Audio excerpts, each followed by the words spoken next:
Hello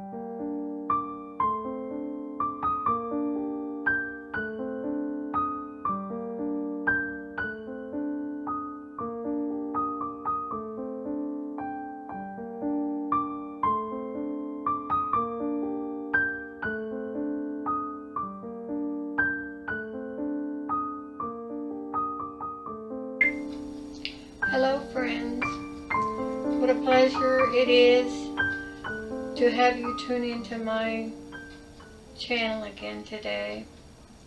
This morning I was reading Proverbs, which is an absolutely wonderful book, and I advise everybody to look it up and read the Proverbs.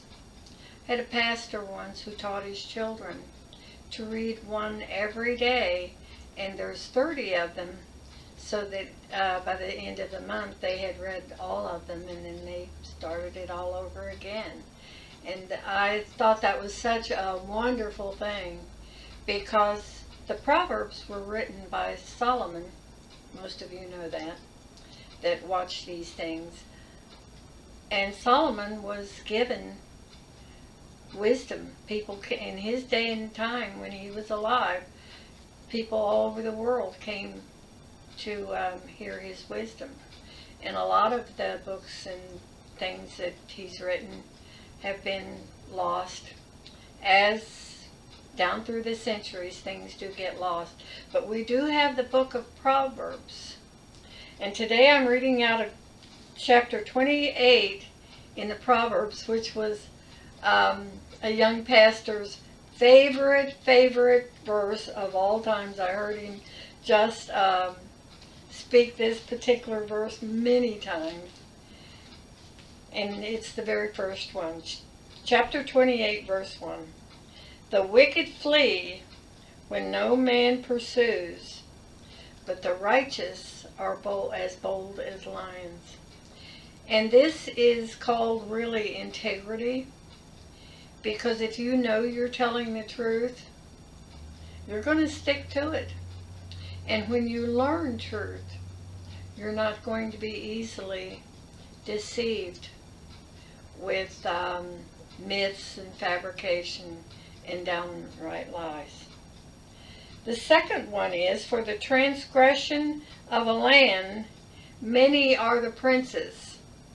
And we could, in this modern day time, say the elite, the rich, the powerful, the leaders. But by a man of understanding and knowledge, the state shall be prolonged. And that says that if you have knowledge and wisdom going on with the people that are running everything, or producing products, or however your country is being formed and led, it will be prolonged if there's good wisdom and understanding in there. Verse 4. They that forsake the law praise the wicked.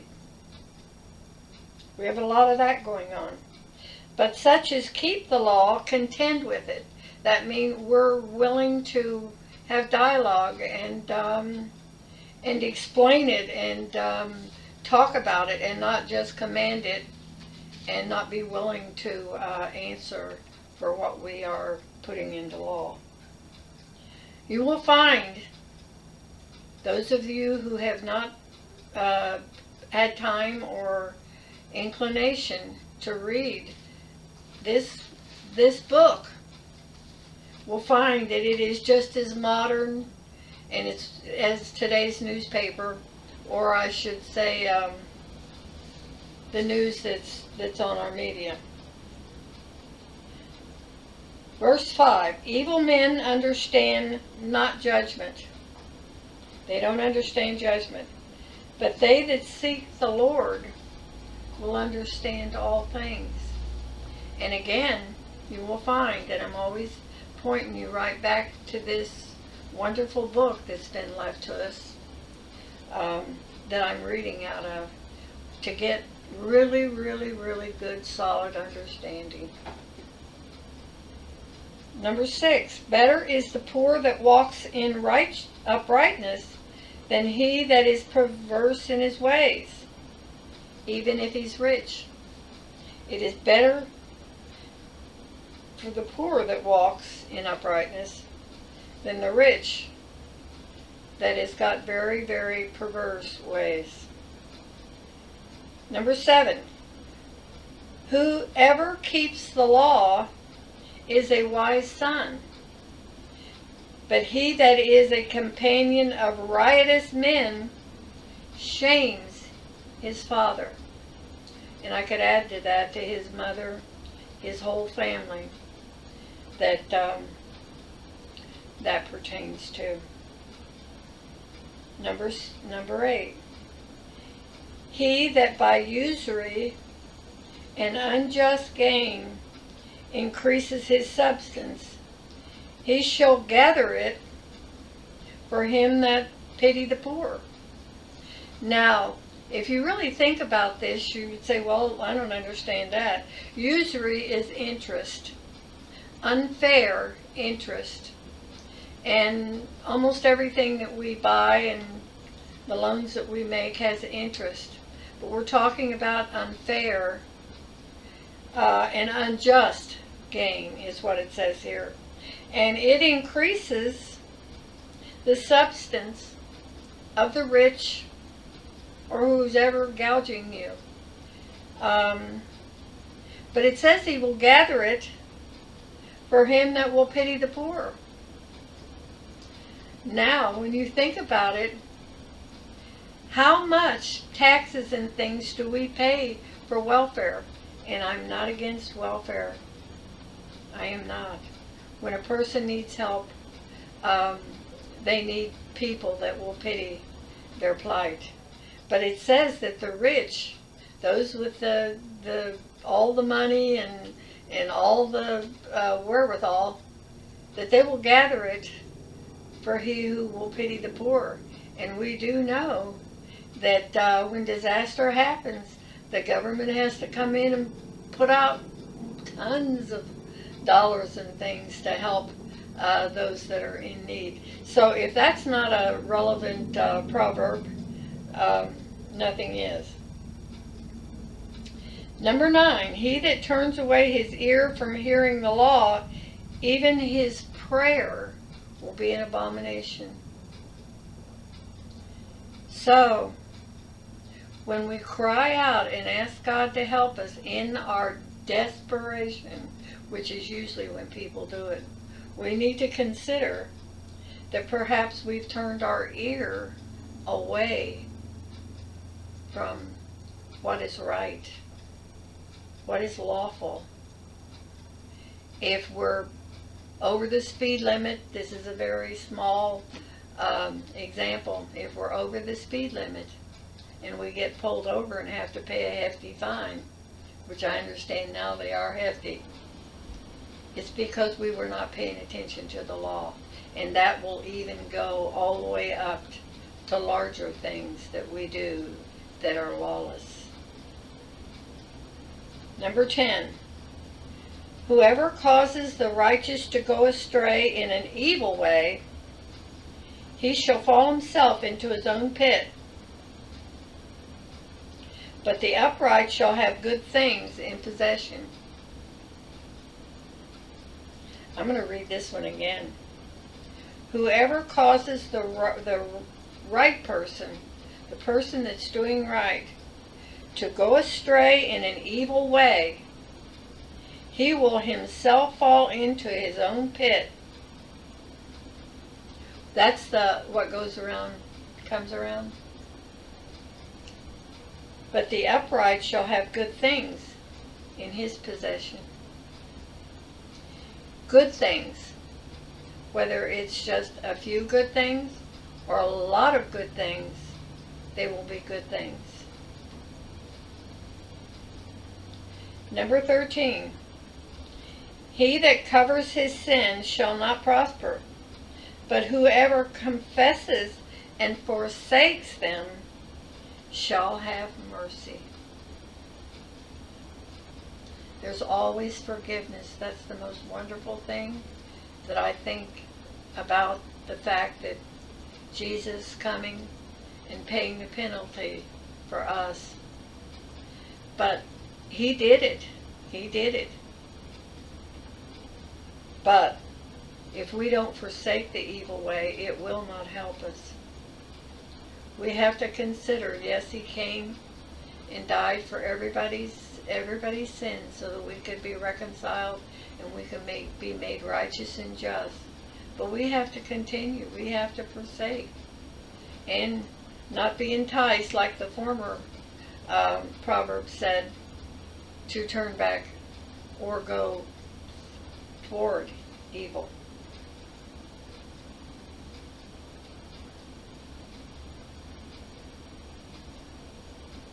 Number 15.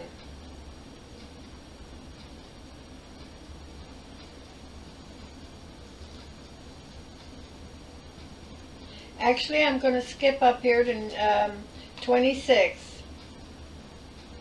And it says, "He that trusts in his own heart is a fool, but whoever walks wisely, he shall be delivered." In other words, seek wisdom before you count wisdom and counsel before you try to do things, because if you're no knowledge or unskilled in something, you need help from others,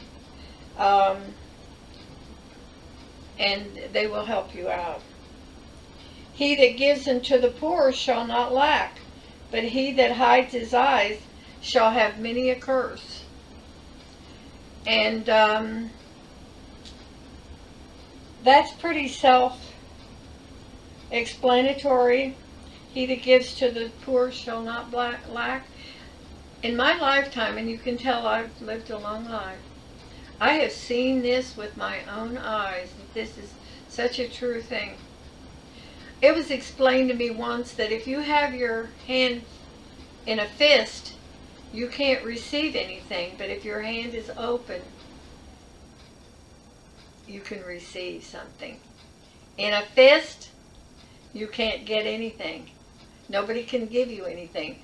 Be nice to have somebody waving a $100 bill in front of you, or even a $1,000 bill in front of you, and with a fist you couldn't take it.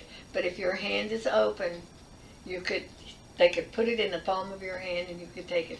That's the best way I can describe that to you, and it was described to me that way, and I thought it was a good thing. And I'm going to end with this 28, which is the last one of this chapter, and it says that you end on a good note. Always want to end on a good note. "When the wicked rise, men hide themselves, but when they perish, the righteous take over."